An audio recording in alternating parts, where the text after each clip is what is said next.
Welcome to the physics lover Aman Kumar YouTube channel. Physics की दुनिया में आप सभी लोगों का स्वागत है। आज की वीडियो में हम प्लैट एग्जाम 2022 जो 20 नवंबर को हुआ था आपका, उसका हम डिस्कशन लेकर के आए हैं। इस वीडियो में हम डिस्कस करने वाले हैं कि फिजिक्स में जो क्वेश्चंस आए उनका क्या सॉल्यूशन है, उन्हें कैसे सॉल्व करेंगे। ये वीडियो आप सभी लोगों के लिए बहुत ज्यादा इंपॉर्टेंट है। आई होप आप सभी लोग जो होंगे वो जितने भी क्वेश्चन मैं डिस्कस कर रहा हूं वो सभी क्वेश्चंस को आप बहुत अच्छे से एनालाइज करेंगे और समझेंगे कि आपसे गलती कहां पर हो गई। तो चलिए स्टार्ट करते हैं। हालांकि फिजिक्स का पेपर जो था वो इजी पेपर था, इजी कैटेगरी में रखूंगा मैं इसे। तो जो फिजिक्स का पहला क्वेश्चन है वो दिया हुआ है एरर से रिलेटेड। मैं पहले भी कई बार कह चुका हूं, पिछले साल भी हमारा जो पहला प्लैट एग्जाम का पहला क्वेश्चन था वो एरर से ही रिलेटेड था, मतलब त्रुटि से रिलेटेड था। तो इसमें इस बार दिया हुआ है करंट नाम के चैप्टर से, यानी धारा चैप्टर से, तांबे के तार को 0.5 लंबा करने के लिए खींचा जाता है। यानी कि हमने जो 10वीं वाले बच्चे होंगे ना, अगर उन्हें फॉर्मूला पता होगा तो रेसिस्टेंस का उन्हें भी, प्रतिरोधक का उन्हें भी फॉर्मूला पता होता है। और ये प्रतिरोधक यानी रेसिस्टेंस से ही रिलेटेड है, लेकिन थोड़ा सा एरर लग गया है जो कि 11वीं क्लास का चैप्टर है, फर्स्ट चैप्टर या सेकंड चैप्टर में पढ़ाया जाता है एरर। तो पहले क्या लिखा हुआ है देखिए, तांबे के तार को 0.5 लंबा करने के लिए खींचा जाता है। यदि इसका आयतन अपवर्तित रहता है तो इसके विद्युत प्रतिरोधक में कितना परिवर्तन आएगा। मतलब कि लंबाई को कितना चेंज कर रहे हो आप, लंबाई को चेंज कर रहे हो 0.5%। तो आप बोल सकते हो कि डेल्टा एल बाई एल कितना हो जाएगा हमारे पास, 0.5 हो जाएगा। समझ गए बात को। और रेसिस्टेंस का फॉर्मूला आप जानते हो, रो एल बाई ए होता है। प्रतिरोधक का फॉर्मूला क्या होता है, प्रतिरोधक का रो एल बाई ए होता है। अब इस सवाल में दिया हुआ है कि जो आयतन है वो चेंज परिवर्तन नहीं होगा, परिवर्तित नहीं होगा। आयतन का मतलब होता है वॉल्यूम, तो यल से इसको नीचे ही मल्टीप्लाई कर दिया, यल से ऊपर भी मल्टीप्लाई कर दिया, तो ये बन गया हमारे पास क्या, वॉल्यूम। ऊपर बन गया ये वॉल्यूम। नहीं जानते वॉल्यूम, आयतन कैसे निकालते हैं, आयतन का गुणा क्या, आयतन बराबर क्या होता है, एरिया इंटू लंबाई से एक बार और मल्टीप्लाई कर दो, तो एरिया इंटू लंबाई से हमने मल्टीप्लाई कर दिया तो ये वॉल्यूम बन गई। तो रेसिस्टेंस जो आ गया है वो directly proportional to L square आ गया है। अब एरर का सवाल करने के लिए सबसे पहले क्या करना होता है, दोनों साइड लॉग ले लो। तो दोनों साइड हमने लॉग ले लिया तो ये क्या बन जाएगा हमारे पास, लॉग, इसको बराबर ही रहने दो, चाहे तो के rho L square by B था ना, तो ये हमारा क्या हो जाएगा, ये पूरा एक कांस्टेंट टर्म बन जाएगा। तो इसे अपन बोल सकते हैं के एल स्क्वायर। तो दोनों साइड लॉग ले लिया तो हमारे पास इधर साइड क्या बन गया, लॉग के, और ये लॉग के एल स्क्वायर। फिर क्या करते हैं, दूसरा स्टेप क्या होता है, लॉग के फॉर्मूले को यूज करो, लॉग के सूत्रों का प्रयोग कीजिए। तो लॉग का सूत्र क्या कहता है, यहाँ पास जब दो जने मल्टीप्लाई में होते हैं तो अपन क्या कर देते हैं, उन्हें मल्टीप्लाई में होते हैं उन्हें क्या लिख देते हैं, लॉग में प्लस में लिख देते हैं। क्योंकि हमारे पास ये कंसेप्ट होता है कि लॉग यम गुणे एन दिया है तो उसे हम लिख देंगे log M plus log N. यही चीज अगर डिवाइड में होती तो यहाँ माइनस आ जाता है। यहाँ से फिर इसके बाद क्या है, एक और, फिर इसके बाद और लॉग का फॉर्मूला लग रहा है। क्या लग रहा है यहाँ पे बताइए, लॉग का फॉर्मूला क्या लग रहा है, एल स्क्वायर है, स्क्वायर पावर है, 2 पावर है, तो 2 पावर यहाँ आ जाएगी। तो यहाँ से हमारे पास 2 लॉग एल बन जाएगा। फिर आप सभी लोगों को बताया था मैंने कि जब कभी भी ऐसा प्रश्न आए तो पहले ये इस तरह से करते जाना। फिर इसके बाद क्या करते हैं, हम पार्शियली डिफरेंशिएट करेंगे, है ना, अर्ध अवकलन करते हैं। तो डेल्टा आर बाई आर इधर बन जाएगा, इधर साइड कांस्टेंट टर्म का डिफरेंशिएशन क्या होता है, अवकलन 0 होता है, plus 2 into delta L by L. Delta L by L की वैल्यू बताइए कितनी दी हुई थी, 0.5 दी हुई थी। तो इसको मल्टीप्लाई कर दोगे तो आपका कितना आ जाएगा, 1% आ जाएगा। तो आपका जो डेल्टा आर बाई आर का परसेंटेज पूछा था वो कितना हो जाएगा बच्चों, 1% हो जाएगा, यानी ऑप्शन नंबर सी हो जाएगा। आप यकीन नहीं मानेंगे, यही सवाल, इसी टाइप का सवाल पिछले साल के प्लैट एग्जाम में भी पहला ही प्रश्न था। उसमें हमारे पास डायरेक्ट एफ का फॉर्मूला दिया हुआ था, लेकिन यहाँ मैंने थोड़ा सा क्या चेंज किया है, रेसिस्टेंस का फॉर्मूला नहीं दिया है। आपको अपने दिमाग से लाना था रेसिस्टेंस का फॉर्मूला, आपको पता होना चाहिए, 10th में भी पढ़े हो आप और 12th में भी पढ़ाया जाता है रेसिस्टेंस का फॉर्मूला। आर बराबर रो एल बाई ए होता है, वॉल्यूम कांस्टेंट है तो वी नीचे साइड और ऊपर साइड एल का मल्टीप्लाई कर दिया, वॉल्यूम कांस्टेंट था तो पूरा इसको इस पूरे का कांस्टेंट बना दिया। फिर तो इसके बाद लॉग का तरीके से जो हम एरर निकालते हैं, त्रुटियां निकालते हैं, उस तरीके से हमने सॉल्व कर दिया। ठीक है ना, कैसे करते हैं, सबसे पहले दोनों साइड लॉग ले लो, फिर लॉग के फॉर्मूला यूज करो, फिर इसके बाद लॉग के फॉर्मूला यूज करने के बाद पार्शियल डिफरेंशिएशन यानी अर्ध अवकलन कर दीजिए। अर्ध अवकलन रिस्पेक्ट में होता है, आर के रिस्पेक्ट में इसको कर दिया, इसको एल के रिस्पेक्ट में कर दिया और इसकी वैल्यू पुट कर दिया तो हमारे पास आंसर आ गया। चलिए दूसरे नंबर प्रश्न की ओर मूव ऑन करते हैं। ये प्रश्न तो हालांकि बहुत इजी कैटेगरी में इसे रखूंगा, क्योंकि जो बच्चे पढ़ते हैं वाकई में उनसे बनता है। ये आपके इससे कठिन कठिन सवाल आप कर चुके हो 11वीं क्लास में। 11वीं क्लास में इससे टफ टफ सवाल होते हैं फर्स्ट चैप्टर में। चलो क्वेश्चन नंबर 2 जो दिया हुआ है बहुत ही आसान, इतना आसान कि मैं तो इसको 9th क्लास के पेपर में भी नहीं रखता, ठीक है ना। लेकिन फिर भी आसान क्वेश्चन आया है, इसलिए आया कुछ क्वेश्चन तो आसान होंगे ना, तभी ना आप लोग को थोड़ा कॉन्फिडेंस आएगा कि यहाँ पढ़े हुए हैं। तो कुछ क्वेश्चन फॉर्मूला बेस्ड थे। तो दूसरा नंबर प्रश्न दिया हुआ है, 1 सेकंड में एक कण 1 मीटर त्रिज्या के अर्धवृत्त में घूमते हुए बिंदु ए से बिंदु बी तक जाता है, जैसा कि चित्र में दिखाया गया है, औसतन वेग निकालिए। मतलब कहने का मतलब क्या है बच्चों कि जो एक बंदा है, एक ए से बी तक जा रहा है, इसकी जो त्रिज्या है, रेडियस है, कितनी दी हुई है, इसकी रेडियस कितनी दी है, 1 मीटर दी हुई है। ये 1 मीटर इसकी रेडियस दी हुई है। तो जानते हो कि यहां से यहां तक की दूरी कितनी जाएगी, 2 मीटर हो जाएगी, है ना। क्यों? क्योंकि अगर रेडियस 1 मीटर है तो ये भी रेडियस है, तो 2 मीटर हो गई है। अब बोल कितने टाइम लगता है ए से बी तक आने में, उसको टाइम कितना लगता है, 1 सेकंड लगता है। तो आपसे क्या निकालने को बोला है, कुछ नहीं बोला है, एवरेज वेलोसिटी बोला है, यानी औसतन वेग बोला है। तो औसतन वेग का फॉर्मूला क्या होता है, औसतन वेग का फॉर्मूला होता है, ऊपर साइड क्या लिखते हैं, डिस्प्लेसमेंट, क्या लिखते हैं, डिस्प्लेसमेंट, क्या लिखते हैं, डिस्प्लेसमेंट, और नीचे क्या लिखते हैं, टोटल टाइम टेकन। डिस्प्लेसमेंट मतलब क्या होता है, विस्थापन, 11वीं क्लास में पढ़ाया जाता है ना। डिस्प्लेसमेंट मतलब क्या होता है, विस्थापन। तो एवरेज वेग मतलब औसतन वेग का फॉर्मूला क्या हो जाएगा, डिस्प्लेसमेंट अपॉन टाइम। तो डिस्प्लेसमेंट कितना होगा, डिस्प्लेसमेंट मैं आपको कई बार बता चुका हूं, जो डिस्प्लेसमेंट होता है ना भैया, डिस्प्लेसमेंट जो होता है ना, वो शॉर्टकट रास्ता होता है।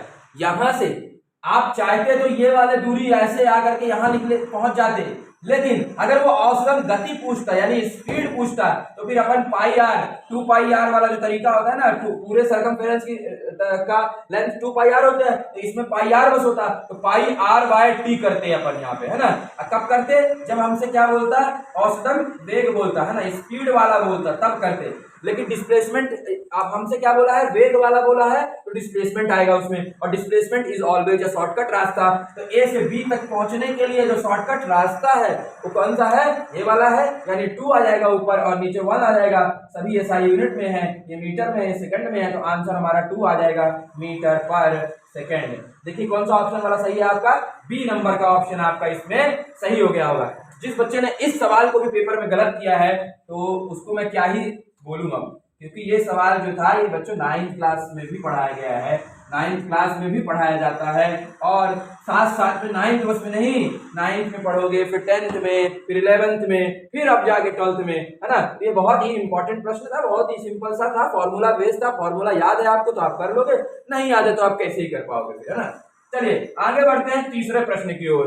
तीसरा प्रश्न जो दिया हुआ है बहुत ही बेहतरीन सवाल। इस सवाल को मैं मानता हूं कि 11वीं क्लास के बच्चे जो होंगे वो नहीं कर पाएंगे, क्योंकि ये सवाल जो था टोटली बेस्ड था 12वीं क्लास में। हालांकि फाउंडेशन यदि किए होते तो कर लेते, लेकिन फिर भी ये मान के चलता हूं मैं कि एक सवाल जो है केवल और केवल कौन से बच्चे कर पाएंगे, ये सवाल केवल और केवल 12वीं वाले बच्चे कर पाएंगे। और 12वीं में भी वही बच्चे कर पाएंगे जो दिमाग लगा के करंट पढ़ाई किए हैं। करंट अगर शिद्दत के साथ पढ़े हैं, मैंने भी पढ़ाया है, आपने अगर पढ़ा होगा तो आपसे बन जाएगा, बहुत ही आसान है। ये 2 एम्पियर करंट यहाँ से पास हो रही है, यहाँ से हमारे पास 4 ओम है, यहाँ पे हमारे पास 3 ओम है, यहाँ पे हमारे पास कितना दिया हुआ है, सॉरी यहाँ पे 2 ओम है, यहाँ पे भी 2 ओम है ना। और यहाँ पे हमारे पास 10 ओम है, और यहाँ पे हमारे पास कितना दिया हुआ है, 5 ओम दिया हुआ है। अब दिमाग लगाओ भैया, यहाँ गैल्वेनोमीटर भी लगा दिया है, कुछ बुद्धि खुली। 12वीं वाले बच्चों ध्यान से याद करो वो जमाना जब तुमको पढ़ाया गया था व्हीटस्टोन ब्रिज। क्या पढ़ाया गया था करंट में, करंट नाम के चैप्टर में व्हीटस्टोन ब्रिज पढ़ाया गया था। व्हीटस्टोन जब ब्रिज पढ़ाया गया था तो उसमें बताया गया था कि इसको अगर P बोलते हैं, इसको यदि Q बोलते हैं, इसको R बोलते हैं, इसको S बोलते हैं, तो P/Q का रेशियो हमेशा R/S के रेशियो के बराबर होता है। यदि ऐसा कंडीशन आता है आपका, यदि ऐसा कभी भी ऐसी स्थिति उत्पन्न हो जाती है, जब कभी भी ऐसी स्थिति उत्पन्न हो जाए कि इसका रेशियो इसके रेशियो के बराबर हो जाए, तो गाल्वेनोमीटर में जाने वाली करंट जो होती है वो कितनी हो जाती है, 0 हो जाती है। करंट इसमें बहने वाली 0 हो जाएगी, क्यों? क्योंकि यहाँ पे 4/10 बराबर 2/5 ही है। इसको 2 जब 4 कर सकते हो, 2 5 10, तो 2/5 बराबर 2/5। इसका मतलब ये व्हीट स्टोन ब्रिज के सिद्धांत को फॉलो कर रहा है। इसका मतलब गाल्वेनोमीटर में करंट नहीं बहेगी, तो अपन इसको ऐसा बोल सकते हैं कि इसको हम हटा भी देंगे तो कोई दिक्कत नहीं है। यहां से जो करंट आ रही होगी वो आप दो भागों में बटेगी, एक भाग इधर साइड जाएगा और एक भाग इधर जाएगा। इसको I1 बोल दो, इसको I2 बोल दो। अब जो करंट यहां आ रही होगी वही करंट ऐसे निकल जाएगी और यहां से ऐसे निकल के वापस ऐसे आ जाएगी। अब तुमको क्या निकालना है, क्या निकालना है? 2 ओम प्रतिरोधक में बहने वाली धारा, यानी इसमें करंट कौन सी बह रही है, ये पूछा तुमसे। पेपर वाले ने तुमसे क्या पूछा है? पेपर वाले ने पूछा इस पे करंट कौन सी बह रही है। तो जो तुम भैया जानते हो कि जो करंट 2 ओम में बह रही होगी वही करंट 4 ओम में बह रही होगी, क्योंकि करंट यहीं से पास हुई है, तो जो करंट यहां आएगी वही करंट यहां आएगी। तो कुल मिला करके आपको करना क्या है इस सवाल में? आपको इस सवाल में क्या करना है कि इस वाली शाखा में करंट निकालना है। यदि आपने इस वाली शाखा में करंट निकाल लिया तो आपका काम हो जाएगा। तो चलिए, तो उसको करने के लिए हम क्या करेंगे, ये दोनों रेजिस्टेंस किसमें बच्चों बताओ? सीरीज में है। तो सीरीज में है तो 4 2 6 और 10 5 15। तो हमारा नया करंट क्या बन जाएगा? इधर साइड क्या आ गया हमारे पास? 6 आ गया। इधर साइड क्या आ गया हमारे पास? 15 आ गया। नहीं आया समझ में? इधर साइड 4 2 6 और 10 5 15। अब इधर साइड से हमारे पास 2 एम्पियर करंट आ रही है। अब तुमको करंट इसमें निकालना था, मतलब ऊपर वाली साइड में निकालना है, मतलब इसमें करंट निकालना है। इसमें I1 जा रही है, इसमें I2 जा रही है, तो इसमें करंट कितनी आएगी? तो मैं जो कंसेप्ट बताने जा रहा हूं, हालांकि जिन बच्चों को मैंने पढ़ाया है उन बच्चों को मैं बताया था कैसे निकालते हैं करंट, लेकिन जिन बच्चों को नहीं पढ़ाया हूं तो वो बच्चे अभी देख ले कि जब कभी भी हमारे पास, जैसे मान लो ये हमारे पास 6 दिया हुआ है और ये हमारे पास 15 दिया हुआ है, ठीक है ना। अब हमारे पास इधर से करंट जा रही है 2। अब इस करंट को इसमें और इसमें बांटना है, तो जिसमें करंट निकालना होता है, जैसे मान लो 6 में करंट निकालना है ना, जिसमें करंट निकालना, जिसमें करंट निकालना होता है उसके सामने वाले प्रतिरोधक को ऊपर लिखो 15 को, और नीचे क्या लिखोगे? दोनों जने का जोड़ लिखो 15 + 6 और गुणा कर दोगे किससे? जितनी करंट आ रही होगी। तो यहां से हमारे पास क्या आएगा? I1 आ जाएगा, I1 और I2, यहां से हमारे पास I1 आ जाएगा। क्या समझ में आया? 1 मिनट है ना। तो क्या समझ में आया आपको? देखो यहां से क्या समझ में आया कि जब कभी, अब हमको करंट निकालना था, इसमें निकालना था तो हमने दोनों को जोड़ दिया, नीचे वाले दोनों को जोड़ दिया, तो ऐसा बन गया। अब फिर भैया आपने सिखाया हमें कि जिस वाले प्रतिरोधक में धारा निकालनी है, जिस वाले प्रतिरोधक में करंट निकालनी है, उसको छोड़ दो, उसके नीचे वाले को ऊपर रख दो, उसके नीचे वाले को ऊपर रख दो और नीचे इन दोनों का जोड़ कर दो। और जो 3 जने होते तो क्या करते? अगर मान लो 3 जने होते तो क्या करते? फिर 3 जने होते तो क्या करते? 3 जने होते तो क्या करते? एक बात बताओ, 3 जने होते तो इन दोनों जने को एक बना लेते, फिर 2 जने बन जाते। मतलब ये वाला कंसेप्ट आप कब लगाओगे? जब 2 जने होंगे। तो 2 जने तो आप बना सकते हो ना, बना सकते हो। तो जिस वाली पे करंट निकालना है उसके सामने वाले का रेजिस्टेंस ऊपर, नीचे दोनों का सम मल्टीप्लाई टोटल करंट। तो यहां से हमारे पास कितना आएगा? 15 और 15 5 20 21 मल्टीप्लाई बाय 2, तो यहां से हमारे पास I1 आ गया। I1 कितना? 15 दूनी 30, 30/21।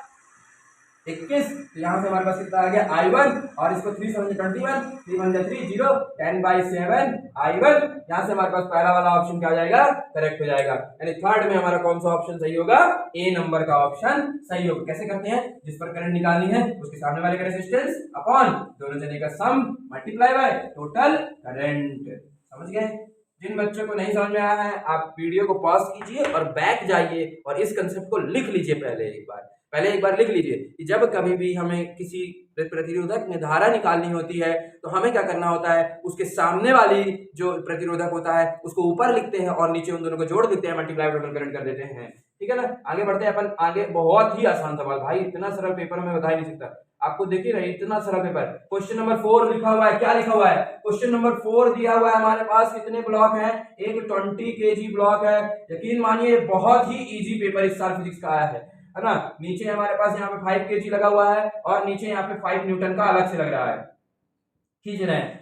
तो पूछ रहा है भैया, पूछ रहा है हमसे कि पेपर, इस सवाल में हमसे पूछ रहा है कि टोटल फोर्स जो है वो नीचे साइड कितना लग रहा है। तो जब हमें टोटल फोर्स निकालना होता है तो 5 तो पहले से लग रहा होता है, और सभी लोग इस बात को अच्छी तरह से जानते हो, मैं पढ़ाया भी हूँ 11वीं क्लास के बच्चों को, और 11वीं क्लास वाले बच्चे जानते भी हैं, सभी बच्चे जानते होंगे ऑलमोस्ट, कि जब जो भी ब्लॉक है, जो भी चीज है, उसके नीचे हमेशा एक फोर्स लग रहा होता है डाउनवर्ड साइड, उसे बोलते हैं गुरुत्वाकर्षण बल, जो कि किसके बराबर लगता है, mg के बराबर लग रहा होता है। ये बल सभी ब्लॉक में लगेगा। तो इस ब्लॉक में भी, इस वाले ब्लॉक में भी इसका नीचे mg लग रहा होगा। m की वैल्यू 20 है, g की वैल्यू 10 होती है, तो 200 न्यूटन तो इसकी वजह से हो गया। इसका 10g लग रहा होगा तो इसका भी 100 न्यूटन हो गया। इसका 5g लग रहा होगा तो इसका भी 50 न्यूटन हो गया। और 5 अलग से लग रहा था तो 200, 300, 350 और 300, 350 और 5 355, यानी सॉरी, यहां से कितना हो गया हमारे पास 10, इसका 200 हो गया, इसका 100 हो गया, तो 200, 300 और ये कितना हो गया हमारे पास, इसका कितना लग रहा होगा, 50 लग रहा होगा, 350 और ये 5 पहले से लग रहा है तो 355 न्यूटन इसका आंसर हो जाएगा। 355 न्यूटन इसका क्या हो जाएगा हमारे पास, आंसर हो जाएगा। तो क्या ऑप्शन में कौन सा वाला ऑप्शन सही हो गया हमारा, ए वाला ऑप्शन सही हो गया, क्योंकि ए वाले ऑप्शन कितना लिखा हुआ है 355। समझ गए बात को, कैसे किया हमने, सिंपल सा फंडा है कि नीचे साइड हर ब्लॉक में एक mg फोर्स लग रहा होगा, उस फोर्स की वैल्यू होती है हर ब्लॉक में। इस ब्लॉक को देखोगे आप तो इस ब्लॉक में भी mg फोर्स लग रहा होगा, m इंटू जी तो 200 न्यूटन, इसमें भी mg लग रहा होगा। g क्या होता है हमारे पास, त्वरण होता है, गुरुत्वीय त्वरण होता है जिसका मान 10 होता है, ठीक है ना। तो 10g लग रहा होगा तो 10 इंटू 10 100, 5g लग रहा होगा तो 5 इंटू 10 50, तो इसका हमारे पास 350 और 5 355 न्यूटन फोर्स जो होगा वो नीचे साइड लग रहा होगा।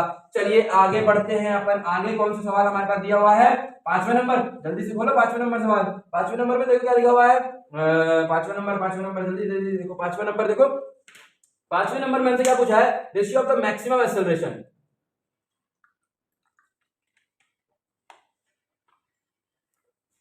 Ratio of the maximum acceleration to the maximum velocity in a simple harmonic motion, मतलब हार्मोनिक मोशन, एसएचएम कौन से, एसएचएम जो है हमारा वो किस क्लास में आता है, 11वीं क्लास में आता है। हालांकि पहले जब कोरोना टाइम चल रहा था तो कोविड के टाइम क्या हुआ कि सिलेबस से एसएचएम का बहुत सारा पार्ट हटा दिया गया था, बट अब सारा पार्ट आ चुका है। तो अब के जो बच्चे 11वीं क्लास वाले होंगे वो पूरा पढ़ते हैं, हालांकि फाउंडेशन, जेईई मेंस, नीट वाले तो बच्चे पूरा पढ़ते ही है।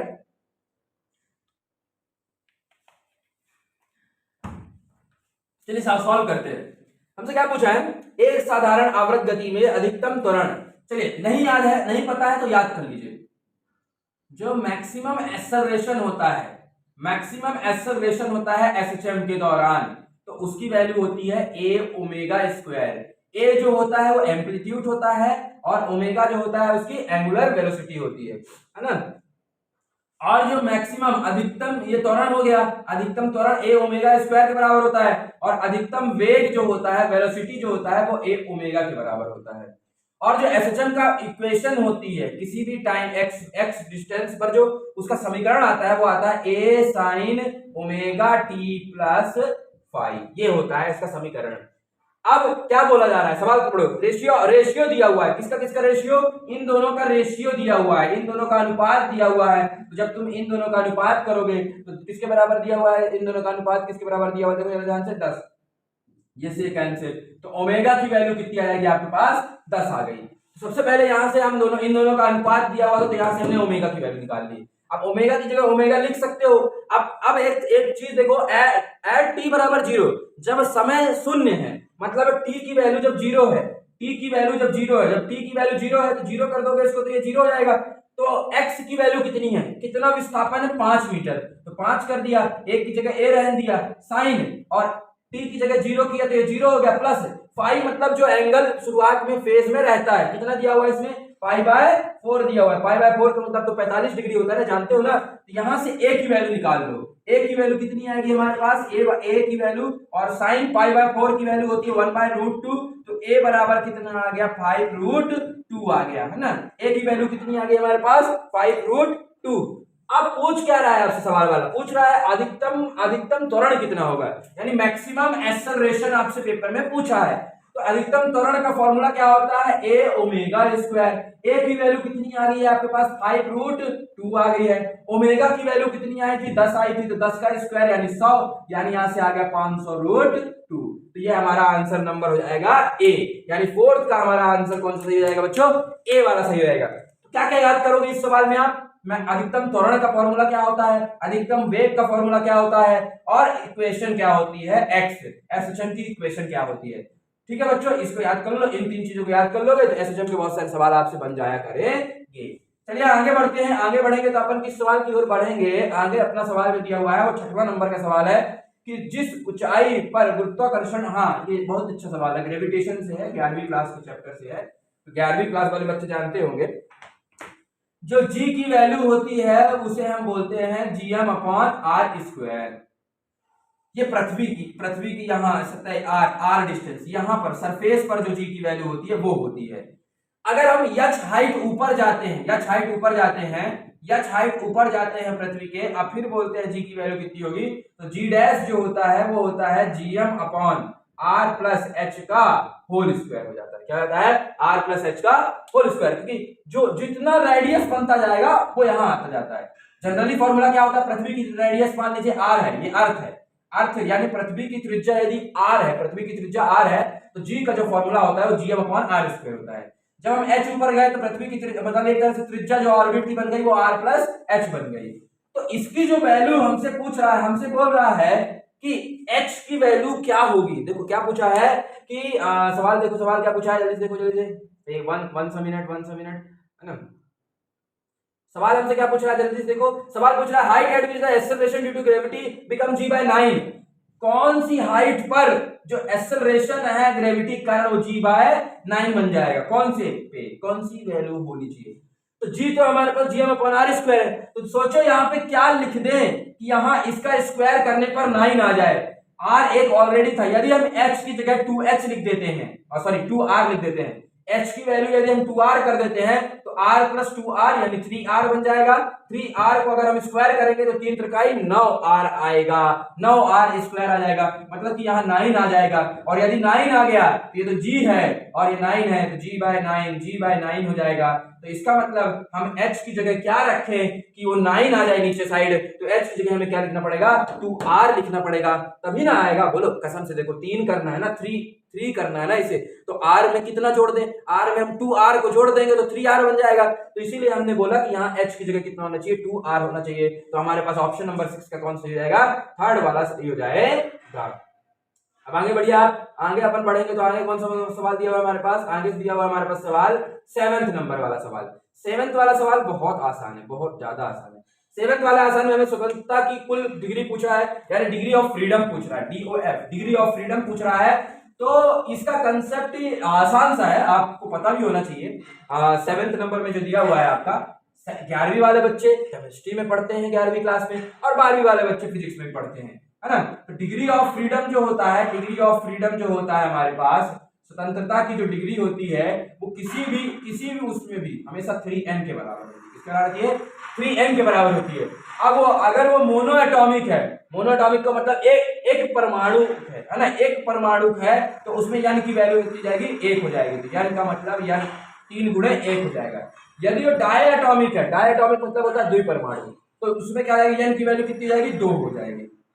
और यदि वो ट्राई एटॉमिक है तो n की वैल्यू कितनी जाएगी, त्रिपरमाणु है तो n की वैल्यू कितनी जाएगी, 3 हो जाएगी। यहाँ से हमारे पास 3 आ गया, इसका 6 आ गया, इसका 9 आ गया, यानी 3 6 9 तो हमारा ऑप्शन नंबर 7 का भी क्या आ जाएगा, ए वाला सही हो जाएगा, क्योंकि 3 6 9 आ रहा है। चलिए आगे बढ़ते हैं अपन, आगे बढ़ेंगे तो हमारे पास क्या आ रहा है, 8th वाले प्रश्न की ओर चलते हैं, है ना, 8वें नंबर वाले प्रश्न की ओर, है ना। तो 8वें प्रश्न में आपके पास क्या दिया हुआ है, जल्दी से देखिए। 8वां प्रश्न बहुत आसान है, बताओ, साइक्लिक ऑर्डर पूछा है आपसे, मतलब साइक्लिक ऑर्डर में दिया हुआ है, मतलब कि अरे भैया ये तो बहुत आसान है, एक स्क्वायर है, इसकी वैल्यू यहाँ पे p है, इसकी वैल्यू यहाँ पे 2p0 है, इसकी वैल्यू यहाँ पे v0 है, इसकी वैल्यू यहाँ पे 2v0 है। अब बंदा साइक्लिक ऑर्डर में चल रहा है, तो तुम लोगों को अच्छी तरह से बताया हूं मैं कि फिजिक्स में क्या होता है, फिजिक्स में क्या होता है कि जो इसके अंदर की ग्राफ पीवी का ग्राफ बना हो तो उसके अंदर की जो एरिया होती है, जो एरिया होती है वही क्या होता है, उसका वर्क डन होता है। तो एरिया निकालो, एरिया मतलब क्या होता है, लेंथ इंटू ब्रेड्थ। तो लेंथ कितनी हो जाएगी हमारे पास, यहां तक v नॉट है और ये भी 2v नॉट है, तो 2v नॉट में से v नॉट माइनस कर दिया तो ये वाली दूरी कितनी हो गई v नॉट, और ये वाली दूरी कितनी हो गई p नॉट। तो लेंथ कितना हो गया v नॉट और ब्रेड्थ कितनी हो गई p नॉट, यानी हमारे पास वर्क कितना आ गया v not into p not, यानी हमारा एरिया कितना आ गई हमारी p not into v not. अब प्लस में आएगी कि माइनस में आएगी, इसको कैसे देखते हैं, हमने बताया था कि फिजिक्स में क्या होता है, फिजिक्स में हमेशा साइक्लिक ऑर्डर में, जब हम साइक्लिक ऑर्डर में चलते हैं, घड़ी की दिशा के आकार में चलते हैं, तो हमेशा वर्क कैसा आता है, पॉजिटिव आता है। यही सवाल, इसी टाइप का सवाल पिछले साल के फ्लैट में भी आया था, उसमें हम उल्टा घूम रहे थे।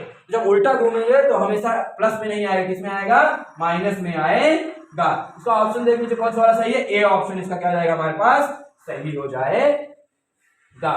चलिए 9वें नंबर में आते हैं। 9वां नंबर जो सवाल है वो 11वीं वाले बच्चों से नहीं बनेगा, क्योंकि 12वीं पर बेस्ड था। 12वीं पर बेस्ड है, हमसे क्या पूछा है कि 10 एम्पियर की विद्युत धारा वाले अनंत लंबे तार के कारण बिंदु P पर चुंबकीय क्षेत्र, है ना, ये हमारे पास क्या लिखा है, इसमें 10 एम्पियर करंट बह रही है और ये इनफाइनाइट है, मतलब इनफाइनाइट वायर है, इनफाइनाइट वायर है, इस P पॉइंट पर निकालना है। तो इनफाइनाइट वायर के द्वारा P पॉइंट पर जो मैग्नेटिक फील्ड होती है उसकी वैल्यू होती है mu naught I upon 2 pi R. तो यहाँ पे हमारे पास म्यू नॉट की वैल्यू म्यू नॉट, आई की वैल्यू 10 अपॉन 2 पाई आर हो जाएगा, क्या हो जाएगा, अपॉन 2 पाई आर, ये हमारा आंसर हो जाएगा। ठीक है ना। अब ये वाला देखो कहाँ पे दिया हुआ है, कौन से नंबर पे दिया हुआ है, mu naught 10 mu naught upon 2 pi R. पहला वाला ऑप्शन भी हो सकता है और दूसरा वाला भी ऑप्शन हो सकता है, क्योंकि इसको हम क्या लिख सकते हैं, 2 5 जा लिख सकते हैं, ये 5 mu naught upon pi R, यानी हमारे पास कौन कौन से ऑप्शन बताओ मैच कर रहे हैं, पहला या फिर दूसरा। लेकिन इसमें पहला और दूसरा में से एक वाले में दिया है गोलाकार और एक वाले में दिया है सीधा। तो आप सभी लोग जानते हैं कि जो मैग्नेटिक फील्ड होती है वो हमेशा सर्कुलर बनती है, यानी कि गोलाकार लाइन, जो चुंबकीय क्षेत्र होता है वो अपना रेखाएं कैसी बनाता है, हमेशा ऐसे सर्कुलर बनाता है, इसीलिए गोलाकार, यानी हमारे पास 9th का भी क्या हो जाएगा, ए ऑप्शन सही हो जाएगा। याद रहना चाहिए क्या बच्चों आपको, मैग्नेटिक फील्ड का formula mu naught I upon 2 pi R, I की वैल्यू पुट कर दिया, अब सीधा बनता है कि गोलाकार बनता है, ये चीज आपको पता होना चाहिए कि इलेक्ट्रिक फील्ड यानी हमारे पास विद्युत क्षेत्र वाला जब होता है तो सीधा होता है, और चुंबकीय क्षेत्र वाला जो होता है वो कैसा बनता है, हमारे पास गोलाकार बनता है। चलिए आगे बढ़ते हैं। आगे जो हमारा सवाल दिया हुआ है क्वेश्चन नंबर 10वां। क्वेश्चन नंबर 10वें में क्या दिया हुआ है, तीन आवेश है, एक प्लस क्यू है, एक क्यू है और एक और प्लस क्यू है। ठीक है, क्रमशः 0 पर ये रखा हुआ है, ये d/2 बिंदु पर रखा है, ये d बिंदु पर रखा हुआ है ना, x अक्ष में, यदि x बराबर 0 पर स्थित प्लस क्यू द्वारा अनुभव किया गया कुल बल शून्य है ना, क्या लिखा है, यदि x बराबर 0 पर स्थित प्लस क्यू द्वारा अनुभव किया गया कुल बल शून्य है तो क्यू का मान क्या होगा। ये एक्सिस है हमारे पास, एक यहाँ पे रखा हुआ प्लस क्यू चार्ज, यहाँ पे जाएंगे तो यहाँ पे रखा क्यू और यहाँ पे रखा हुआ प्लस क्यू चार्ज, ये हमारा पास क्या है, d/2 है और ये दूरी कितनी है हमारे पास, d है। इस पर जो चार्ज लग रहा है, क्या लग रहा है, इस पर जो नेट बल फोर्स लग रहा है वो कितना लग रहा है, 0 लग रहा है ना।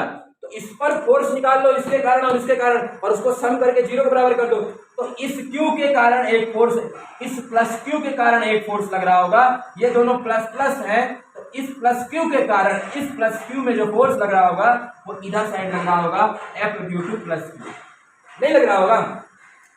अब इस वाले Q का हमें सिंबल पता नहीं है, तो सिंबल नहीं पता है तो ये मान लो इधर भी लग सकता है, और लेकिन आप ये थोड़ा सा कॉमन सेंस लगाओ, थोड़ा सा कॉमन सेंस लगाओ कि जब इस बंदे के पास फोर्स की वैल्यू को 0 करना है, समझना ध्यान से, जब इस बंदे के पास फोर्स की वैल्यू को 0 करना है तो ये चीज तो क्लियर है कि इस बंदे के द्वारा इस बंदे पर लगने वाला जो फोर्स होगा वो इधर साइड ही होगा, क्योंकि दोनों का चार्ज क्या है, सेम है। जब इधर साइड हमारे पास, इधर साइड मान लो 10 जने खींच रहे हैं, तो अगर 0 करना है तो इधर साइड 10 जने खींचना चाहिए, इसका मतलब दूसरा वाला फोर्स हमेशा, दूसरा वाला फोर्स इधर साइड आना चाहिए, और दूसरा वाला फोर्स किस चार्ज के कारण आएगा, इस क्यू के कारण आएगा। तो इस वाले के कारण इधर साइड आ रहा है और इस वाले के कारण इस पर इधर साइड आना चाहिए। तो बताओ ये प्लस का है, ये माइनस, इसको किस में होना चाहिए, प्लस में होना चाहिए कि माइनस में होना चाहिए, दोनों के बीच में अट्रैक्शन कब होता है? दोनों के बीच में अट्रैक्शन तब होता है जब दोनों अपोजिट चार्ज के हों। यदि ये प्लस का है, यदि माइनस का होगा, तो यदि ये माइनस का होगा तो क्या होगा? दोनों के बीच में अट्रैक्शन होगा। अट्रैक्शन नहीं, अट्रैक्शन होगा तभी तो ये वाला फोर्स इधर साइड आएगा। अट्रैक्शन होगा तभी ना फोर्स आएगा। तो एक फोर्स इधर साइड लग रहा होगा इसके कारण, कैपिटल प्लस क्यू कारण, और एक फोर्स इधर साइड लग रहा होगा क्यू कारण। इन दोनों में तो रिपल्शन हो रहा है क्योंकि दोनों मतलब विकर्षण हो रहा है, दोनों का सेम आवेश है, इनका अलग अलग आवेश होना अनिवार्य है, तभी इन दोनों के बीच में आकर्षण होगा। तो Q का हमारे पास ऑप्शन नंबर ए तो हो ही नहीं सकता क्योंकि वो प्लस में दिया है। ऑप्शन नंबर सी हो ही नहीं सकता क्योंकि प्लस में दिया है। ऑप्शन नंबर बी हो सकता है, ऑप्शन नंबर डी हो सकता है। इनमें से आप चेक कर दीजिए यहाँ पर। तो इसके द्वारा इस पर फोर्स लिखेंगे तो कितना आएगा हमारे पास? इसके द्वारा इस पर फोर्स लिखेंगे, बल लिखेंगे तो कितना आएगा? जल्दी से देखो, है ना, जल्दी। तो इसके द्वारा कितना आता है हमारे पास? फोर्स है K q q upon R square. R कितना दिया? डी डिस्टेंस कितनी दी है? ये डी स्क्वायर प्लस इसके द्वारा फोर्स, अरे चार्ज तो माइनस में है ना, तो माइनस इसके द्वारा कितना आएगा? के क्यू इसका आवेश और इसका क्यू अपॉन दोनों के बीच में डिस्टेंस आर स्क्वायर यानी डी बाई टू का स्क्वायर यानी डी स्क्वायर अपॉन टू का स्क्वायर यानी 4 ऊपर चला गया। ये समझ में आ रहा है ना? मैं माइनस क्यों लिख रहा हूं? ये एफ नेट निकाल रहा हूं। कुल बल कितना इस पर लग रहा है, तो इसके द्वारा लगने वाला बल और इसके द्वारा लगने वाला बल दोनों को जोड़ रहा था, लेकिन क्यू किस में है? माइनस में है। तो क्यू चलो भूल जाओ, तुम्हें पता ही नहीं क्यू माइनस में है, तो प्लस कर दो दोनों को। अब समझ में आ रहा है? इन दोनों को जोड़ रहा हूं बराबर जीरो के। के से के को उधर भेज दो, चला जाएगा, खत्म हो जाएगा, है ना। डी को भी उधर भेज दो, खत्म हो जाएगा, जीरो हो जाएगा। यहाँ कितना बचा? क्यू स्क्वायर प्लस 4 के क्यू। एक क्यू और इससे कॉमन ले लोगे तो यहाँ से हमारे पास क्यू प्लस 4 के अरे क्यू यहाँ पे आएगा, है ना, बराबर जीरो। इस क्यू को भी उधर भेज दिया तो वो हट गया। तो यहाँ से हमें क्यू की वैल्यू निकालनी है ना, तो इस क्यू को उधर भेज दोगे तो 4q बराबर माइनस क्यू, तो क्यू बराबर माइनस क्यू बाय 4। तो यहाँ से हमारे पास आंसर कौन सा आ गया? Minus q by 4। यानी 10th का हमारे पास कौन सा नंबर आ गया? डी वाला आंसर सही हो जाएगा। समझ में आ गया है ना? आकर्षण विकर्षण, बस ये बल लगाना था कि कुल जिस वाले चार्ज पे आपको बोले कि नेट फोर्स जीरो है तो उस पर सभी के द्वारा फोर्स निकाल लो और सम करके जीरो के बराबर कर दीजिए। जब जीरो के बराबर हो जाएगा तो आप बोल देना जीरो के बराबर होगा, इसका मतलब उस पर नेट फोर्स कितना जाएगा? जीरो हो जाएगा। चलिए आगे बढ़ते हैं 11वें नंबर प्रश्न की ओर। 11वें नंबर प्रश्न आपका बहुत ही इंटरेस्टिंग है, क्या देखना पड़ेगा पहले क्या दिया है 11वें नंबर वाले प्रश्न में। एक second, just a minute. Number 11 जो है हमारा लाइट चैप्टर से रिलेटेड है। इसमें एक कॉन्केव मिरर दिया हुआ है हमारे पास। कॉन्केव मिरर का मतलब क्या होता है बच्चों? अवतल दर्पण दिया हुआ है हमारे पास। क्या दिया हुआ है? अवतल दर्पण दिया हुआ है। अब हम सभी लोग जानते हैं कि जो कॉन्केव मिरर होता है उसके इधर साइड क्या होता है? प्लस इसके इधर साइड वाली चीजों को हम माइनस से डिनोट करते हैं, इसके इधर वाली चीजों को हम प्लस से डिनोट करते हैं।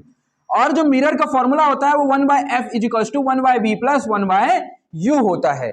और इसमें आपके सवाल में पूछ क्या रहा है? आपसे ये पूछ रहा है कि आप अपने चेहरे को मिरर यानी दर्पण से कितनी दूरी पर रखोगे कि आपकी जो प्रतिबिंब है वो सीधी प्रतिबिंब बनती है। सभी लोगों को यह चीज पता होनी चाहिए कि सीधी प्रतिबिंब तभी बनती है जब वो दर्पण के इधर साइड बनाए। दर्पण के इधर साइड यानी मिरर के इधर साइड हमेशा जो प्रतिबिंब यानी इमेज बनती है वह हमेशा इन्वर्टेड इमेज बनती है, और इधर साइड जो बनती है हमेशा कैसी बनती है? रियल इमेज बनती है ना। तो इसका मतलब इमेज इधर बन रही है, V इधर बन रहा है, U इधर साइड है। तो इसका मतलब यह चीज तो क्लियर हो गई। इस सवाल में आपको U निकालना है, U निकालना है। तो जब आप U निकालोगे तो U का सिंबल क्या आना चाहिए? प्लस या माइनस। चेहरा इधर, ये हमारा ऑब्जेक्ट है तो ऑब्जेक्ट की दूरी U होती है ये, तो U जो है हमारा दर्पण के इधर साइड रहता है। तो इसका मतलब ये हो गया कि जो उसकी सिंबल आएगा, उसका चिन्ह आएगा वो नेगेटिव आएगा, अपने आप आएगा नेगेटिव, ठीक है ना। मैग्निफिकेशन का फॉर्मूला होता है -v/u। इस सवाल में जो m की वैल्यू दी हुई है वो 5 दी हुई है, तो यहां से -v/u हो गया। तो यहां से हम क्या बोल सकते हैं? इससे हम बोल सकते हैं कि जो v की वैल्यू हो जाएगी वो -5u हो जाएगी। तो यहां से हमने v की वैल्यू निकाल ली -5 u, तो v की जगह हम -5u लिख सकते हैं। और फोकस की दूरी कितनी दी हुई है, 0.4 मीटर दी हुई है। तो सिंबल, अब फोकस भी इधर ही साइड होता है, तो जब फोकस भी इधर ही साइड होगा तो उसका भी सिंबल कितना होगा, बोलो जरा ध्यान से, उसका भी वैल्यू क्या होगी, माइनस में होगी। तो इसकी जगह हमारे पास क्या जाएगा, -0.4 हो जाएगा, बराबर 1/v की जगह -5u हो जाएगा हमारे पास, है ना, -5u हो जाएगा, प्लस यहां पे भी हमारे पास 1/u, u की वैल्यू निकालनी है, तो यहां से हमारे पास -1 यानी कि u को हमने क्या कर दिया, 1/u को कॉमन कर दिया, यहां से हमने 10 को ऊपर भेज दिया, इसके नीचे 10 आएगा ना, पॉइंट हटाओगे तो 10/4, और ये माइनस, फिर इसके आगे जब अपन सॉल्व करेंगे तो अपने पास आगे कितना आएगा, यहां से इसको अपन काट सकते हैं, 2 5 10, 2 2 जा 4, तो 5/2 माइनस, और इधर साइड कितना आ गया हमारे पास, इसको सॉल्व करोगे तो 5 1 जा 5, 5 में से 1 गए 4/5, तो इसमें कितना आएगा 4/5, और ये 1/u, तो 5 5 जा 25, और ये 4 2 जा 8 माइनस, बराबर 1/u, तो u बराबर देखो आपके पास कितना आ गया, 8/25। देखो ये सिंबल आया है ना, माइनस में आया है ना, देखो माइनस में आया है कि नहीं आया, देखो माइनस में चाहिए था ना अपने को, तो इसका अगर अपन निकालेंगे, इसको डिवाइड करेंगे, तो ये समथिंग आएगा हमारे पास u बराबर -3.2 के समथिंग, सॉरी 3.2 बोल रहा हूं, 0.32 के मीटर आएगा। करके देख लो, 25 और 0 हो जाएगा तो 25 0 पॉइंट, और 25 3 75, तो 25 3 आ जाएगा, तो 0.32 के अबाउट समथिंग हमारा u की वैल्यू आ जाएगी। इसमें आपको क्या क्या चीजें, जब भी लाइट का सवाल करते हैं तो अपने को क्या क्या चीजें याद रखनी चाहिए। देखो बोर्ड वाले बच्चे, 12वीं में आपके बोर्ड में भी लाइट का सवाल एक क्वेश्चन आना तक पक्का है, तो सवाल करने के लिए आपको हमेशा इस चीज सिंबल का बहुत ज्यादा ध्यान रखना होता है। ये याद कर लो, ये नोट लिख लो, एक तरीके से नोट टाइप का लिख लो कि जिसकी वैल्यू निकालनी होती है उसका सिंबल कभी फॉर्मूले में नहीं लिखते हैं। अगर यहां u की वैल्यू निकालनी थी तो u का सिंबल जो माइनस होता है वो हम अपने आप नहीं लिखेंगे फॉर्मूले में। देखो हमने प्लस लिखा है, अपने आप आंसर u की वैल्यू क्या आ जाएगी, नेगेटिव आएगी। तो जिसकी वैल्यू हमें निकालनी होती है उसका सिंबल हम कभी भी नहीं लिखते हैं।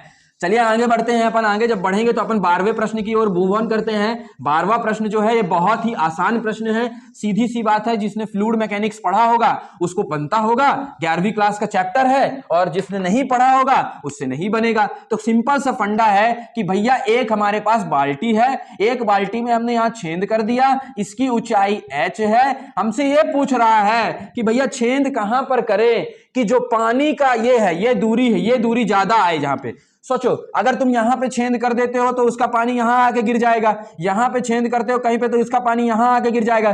तो कौन सी ऐसी स्थिति होती है कि जब कहां पर छेद करें कि पानी सबसे ज्यादा दूरी पर जाके गिरे। तो याद रखना हमेशा वो कहां पे होता है, सेंटर ऑफ मास, यानी मतलब एक तरह से आप बोल सकते हो कि जो बाल्टी का केंद्र है h/2 दूरी पर अगर हम होल करते हैं तो रेंज की वैल्यू क्या आती है, मैक्सिमम आती है। ये कंसेप्ट है, ये 11वीं क्लास में पढ़ाया जाता है, तो याद रहेगा ना आपको h/2। तो ऑप्शन नंबर हमारा कौन सा जाएगा, करेक्ट, सी वाला इसमें हो जाएगा। चलिए आगे बढ़ते हैं अपन। अगर अपन आगे बढ़ेंगे तो अपन आगे बढ़ते हैं तो 13वें नंबर वाले प्रश्न की ओर चलते हैं। 13वां नंबर वाला प्रश्न क्या कह रहा है, 13वां नंबर वाला प्रश्न बहुत ही इंटरेस्टिंग प्रश्न है, फ्रिक्शन से रिलेटेड है। अब फ्रिक्शन जिसको समझ में आता है वो बहुत जल्दी कर लेगा, हालांकि कंफ्यूज बहुत जल्दी हो जाते हैं बच्चे, क्योंकि उन्हें बचपन से ये सिर्फ फ्रिक्शन में यही चीज याद रखते हैं कि भैया मोशन के हमेशा अपोजिट डायरेक्शन में फ्रिक्शन लगता है। तो देखो फिजिक्स कभी गलत नहीं होती है, जो तुम बचपन से पढ़ते आ रहे हो कि फ्रिक्शन हमेशा मोशन के विपरीत दिशा वाली डायरेक्शन में लगता है। तो मोशन जो होता है, जैसे ये बंदा है हमारे पास, है ना, ये बंदा है, ठीक है ना, अरे बंदा छोड़ो, क्या बोला है इसमें, साइकिल है, साइकिल है तुम्हारे पास। साइकिल में देखना, अगर सही बना पाऊं तो बस बोलना, नहीं बने साइकिल सही तो फिर क्या ही बोल सकते हैं ना। हाँ ये ऐसी साइकिल होती है ना, ऐसी, अरे अरे गड़बड़ हो गया, अरे चलो छोड़ो, ऐसे ये दिस इज साइकिल। तो साइकिल जो है वो जमीन पर है। फ्रिक्शन की पहली कंडीशन ये कहती है कि दो सरफेस कांटेक्ट में होना चाहिए, हाँ ये दोनों कांटेक्ट में है। दूसरी कंडीशन कहती है कि मोशन के हमेशा अपोजिट डायरेक्शन में लगता है ना। फ्रिक्शन यानी घर्षण बल जो होता है वह हमेशा क्या करता है कि जो गति होती है, गति के विपरीत दिशा में लगता है ना, गति के विपरीत दिशा में, यानी मोशन के हमेशा किधर लगता है बच्चों, मोशन के हमेशा, फ्रिक्शन मोशन के हमेशा अपोजिट डायरेक्शन में लगता है। तो जब बंदा इधर साइड साइकिल चला रहा होगा, इस चीज को बहुत अच्छे से समझना है, दोनों चक्के अलग अलग हैं, ये चक्का है और ये जो चक्के हैं, दो चक्के हैं, इन दोनों चक्के पर फ्रिक्शन की दिशा अलग अलग होती है। तुम ये सोचो कि जो आगे वाला चक्का है वो आगे जा रहा है, ऐसा सोचो, और जो पीछे वाला चक्का है वो जब घूमेगा, जब वह घूमेगा तो कहीं ना कहीं जो इसका ये बिंदु है, पॉइंट है, ये पॉइंट ऑफ कांटेक्ट पर निर्भर करता है ना, क्योंकि फ्रिक्शन, तो कहीं ना कहीं ये वाला जो बिंदु है वो पीछे खिसकेगा, ऐसे ऐसे ऐसे जा रहा है ना। तो जब जब अपन साइकिल चला रहे होते हैं, साइकिल चला रहे होते हैं, ऐसे ऐसे साइकिल चल रही होती है, ऐसे ऐसे टायर चल रहा होता है, तो ये जो बिंदु होता है, ये पीछे, ये जो वाला बिंदु होता है ना, जो उसको आगे करने की कोशिश कर रहा है, पीछे वाला टायर आगे वाले टायर को आगे करने की कोशिश कर रहा है। तो पीछे वाले टायर में क्या करना पड़ता है, पीछे वाला टायर, जो पीछे वाला टायर होता है ना, पीछे वाले टायर का जो पॉइंट ऑफ कांटेक्ट होता है ना, वो हल्का सा ऐसे होने की कोशिश करता है, ऐसे, फिर ऐसे आता है, समझ रहे हो बात को, ऐसे ऐसे ऐसे। तो इसका मतलब क्या हुआ कि ये वाला पॉइंट ऑफ कांटेक्ट जो है वो पीछे जाने की कोशिश करता है। तो जब ये पॉइंट ऑफ कांटेक्ट या पीछे जाने की कोशिश करेगा, तो इस पर जो फ्रिक्शन लगेगा वो किधर साइड लगेगा, इधर साइड लगेगा, आगे साइड लगेगा। और आगे वाला जो टायर होता है वो आगे जाने की कोशिश करता है, आगे जाने की कोशिश करता है, तो इस पर जो फ्रिक्शन होगा वो किधर लगेगा, पीछे साइड लगेगा। सेम इसी प्रकार चलने के लिए होता है। हमारे दो पैर है, आगे वाला पैर हम ऐसे उठा करके आगे रखते हैं, तो आगे वाला पैर जो होता है तो उस पर जो फ्रिक्शन लगने की कोशिश करता है, आगे वाले फ्रिक्शन जो होता है, पैर जो होता है उस पर जो फ्रिक्शन लगने की कोशिश होती है वो किधर साइड होती है, हमारे पास पीछे साइड होती है। लेकिन जो पीछे वाला पैर होता है, पीछे ऐसे करके चलते हैं, ऐसे करते हैं, तो पीछे वाले पैर में टेंडेंसी जो होती है वो आगे साइड फ्रिक्शन लगने की। तो इसी पर लिए हम बोल सकते हैं कि पहला इन द बैक, पहला ऑप्शन क्या है, in the backward direction of the front wheel and in the forward direction in the rear wheel. आगे के पहिए पर पीछे की दिशा में, आगे के पहिए पर पीछे की दिशा में फ्रिक्शन घर्षण बल लग रहा होता है, और पीछे की पहिया में आगे की तरफ लग रहा होता है। 13वां का हमारे पास ए वाला जो होगा वो सही हो जाएगा, ठीक है ना। तो हमारे पास 13वां का कौन सा वाला सही हो जाएगा, ए वाला सही हो जाएगा। तो ये हो गया हमारा 13 नंबर। चलिए आगे बढ़ते हैं अपन 14 नंबर की ओर। 14 नंबर जो दिया हुआ है हमारे पास, क्या दिया हुआ है, बहुत ही आसान सवाल दिया हुआ है। अरे 14 नंबर देखो, ये उन्हीं बच्चों से बनेगा जो सेंटर ऑफ मास 11वीं क्लास में पढ़े हैं। सेंटर ऑफ मास पढ़ाया जाता है, मैंने भी पढ़ाया है इसी तरह के सुबह, इस तरह के क्वेश्चंस है ना। दो बॉडी है हमारे पास, एक m बराबर 1 kg दिया हुआ है, और एक m बराबर जो दिया हुआ है हमारे पास, क्या दिया हुआ है, m बराबर kg में दिया हुआ है, और एक m बराबर कितना दिया हुआ है, 3 kg दिया हुआ है। दो मास दिए हुए हैं, एक m बराबर 1 kg और एक m बराबर 3 kg दिया हुआ है ना। Centre of mass of the this system will be similar to the magnitude of the vector, है ना। और इसमें पोजीशन, इनका पोजीशन वेक्टर क्या दिया हुआ है, इसका पोजीशन वेक्टर क्या दिया हुआ है, r1 वेक्टर कितना दिया हुआ है हमारे पास, i cap plus 2j cap plus k cap, और इसका कितना दिया हुआ है हमारे पास, इसका दिया हुआ है -3i cap plus 2j cap, नहीं माइनस 2j कैप और प्लस k कैप दिया हुआ है। ये इनका पोजीशन वेक्टर दिया हुआ है। तो आपने centre of mass x coordinate, यदि आपको एक्स कोऑर्डिनेट निकालना है, समझना बात को, ये वाला एक्स एक्स वाला हो गया और ये वाई वाई वाले हो गए, जानते हो ना, ये तो जानते हो ना, ये वाई वाला हो गया, ये वाई वाला हो गया, है ना, ये एक्स वाला हो गया और ये भी एक्स वाला हो गया, और ये क्या हो गया हमारे पास, जेड वाला हो गया, और ये भी क्या हो गया हमारे पास, जेड वाला हो गया। तो अगर मुझे सेंटर ऑफ मास निकालना है तो मुझे क्या करना पड़ेगा, एक्स निकालना है। यदि मान लो एक्स कोऑर्डिनेट निकालना है, तरीका क्या होता है, m1 x1 plus m2 x2 upon m1 plus m2। तो m1 x1 मतलब कि 1 का 1 i इंटू, मतलब इससे करेंगे तो कितना आएगा हमारे पास, i ही आ जाएगा। m2 3 है और x2 कितना दिया है, ये दिया 3 त्रिकाई 9, तो हमारे पास -9 iota, -9 iota upon m1 plus m2, 3 1 4, तो यहां से हमारे पास कितना आ गया, 9 में से 1 गए तो 8 -8i अपॉन 4, तो यहां से -2 आयोटा आ गया। यानी x कोऑर्डिनेट कितना आ गया, -2 आयोटा। ये तो पता नहीं, पता तुम लोग को कि कैसे निकालते हैं। देखो x कोऑर्डिनेट निकालने के लिए हमारा तरीका होता है m1 x1 plus m2 x2 upon m1 plus m2। इसी प्रकार y कोऑर्डिनेट निकालने के लिए, जब कभी भी y कोऑर्डिनेट निकालना हो तो क्या करेंगे, m1 y1, m1 और y1 2 दिया हुआ है, 2j कैप, है ना, 2j कैप, तो y1 की जगह लिख दो आप 2j cap, m1 y1 plus m2 y2 कितना दिया 3 और ये 2, 3 दूनी 6, तो -6j cap upon m1 plus m2 3 और 4, तो 6 में से 2 चले गए तो हमारे पास कितना आ गया 4, -4j कैप अपॉन 4, तो यहां से हमारे पास कितना आ गया -j कैप। ये हमारा y कोऑर्डिनेट आया। अब अपन आते हैं z कोऑर्डिनेट की ओर। z कोऑर्डिनेट में वही कर दो, m1 x1 तो 1 प्लस m2 x2 तो 3 k कैप और k cap upon m1 plus m2 3 1 4, तो यहां से आ गया हमारे पास k कैप, 1 k कैप।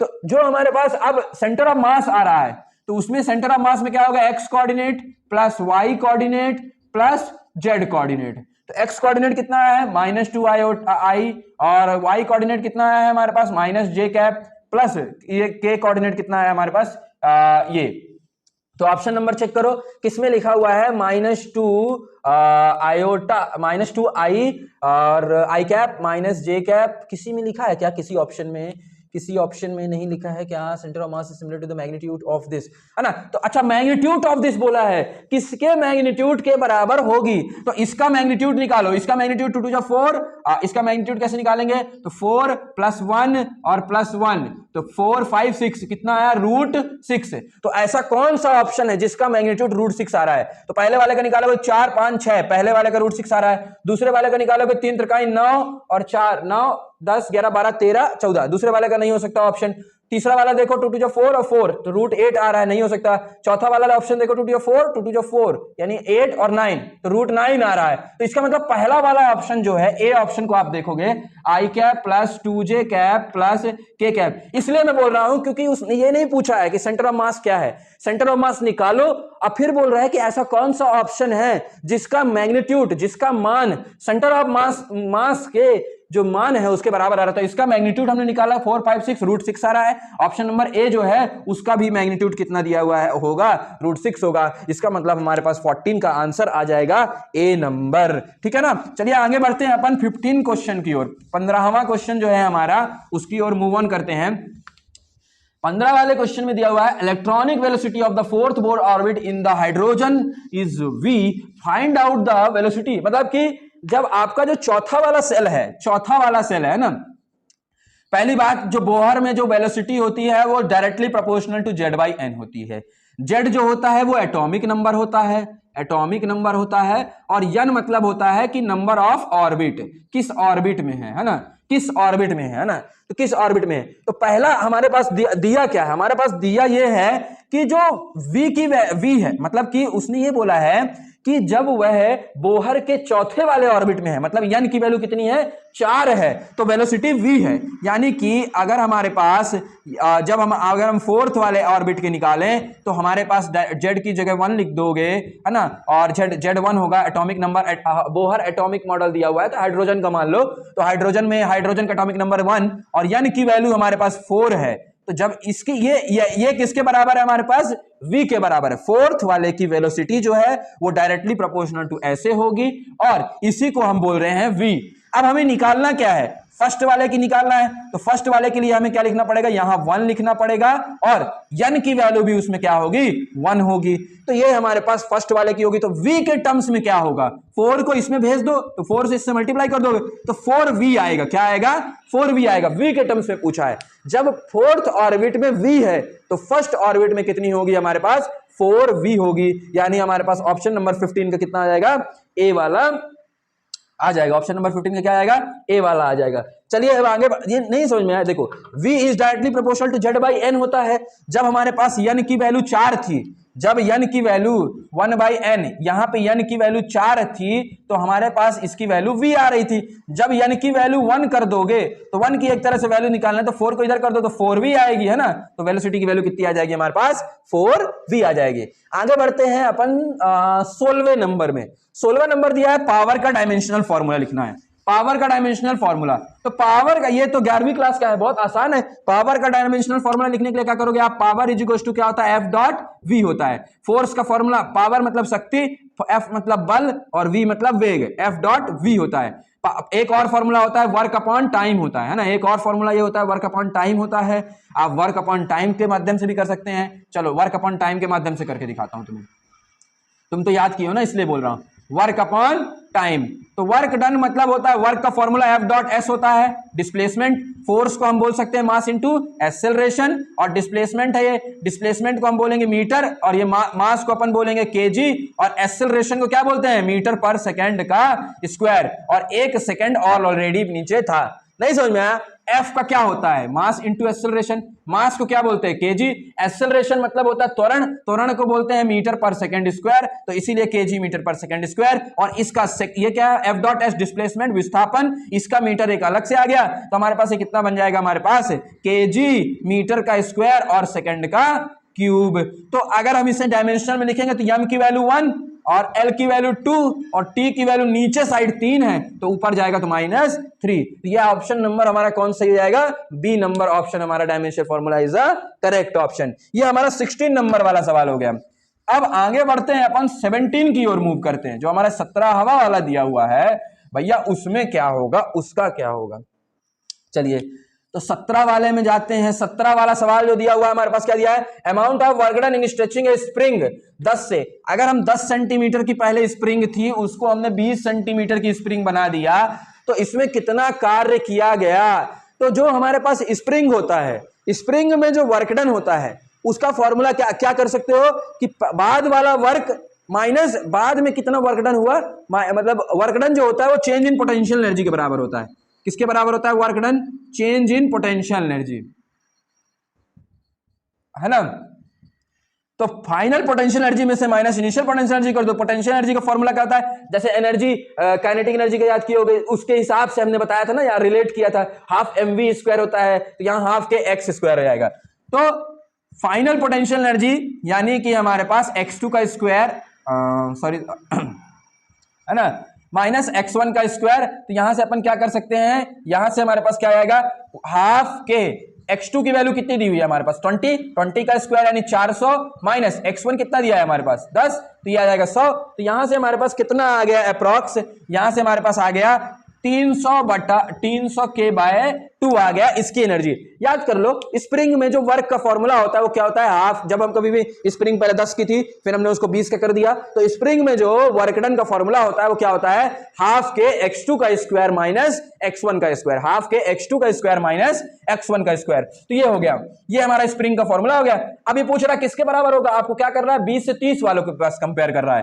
तो 20 से 30 वालों का निकाल लो। 20 से 30 का वर्क कितना आएगा, हाफ के 30 का स्क्वायर यानी 3 का 900 माइनस 2 का 20 का यानी 400, तो यहां से कितना आ गया हमारे पास 500/2 के। तो यहां से इस वाले में कितना आ रहा है हमारे पास, इस वाले में 500/2 आ रहा है। यानी कि अगर हम 20 से 20 सेंटीमीटर से 30 में कर रहे हैं तो हमारे पास ये आ रहा है 500/2 आ रहा है, और उस वाले में कितना आ रहा है 300/2। तो ज्यादा कौन सा है, ये वाला ज्यादा है, यानी कि 20 से 30 वाला क्या है, ज्यादा है। तो इसमें ऑप्शन चेक करो, पहला ऑप्शन क्या लिखा है, बराबर आएगा, गलत, बराबर नहीं आएगा। दूसरा ऑप्शन क्या लिखा है, 20 से 30 में जो कार्य लग रहा है उससे कम होगा, तो हमारा ये वाला कम है ना, तो इसका मतलब ऑप्शन नंबर बी जो होगा हमारे पास इसमें क्या हो जाएगा, 17 में सही आ जाएगा।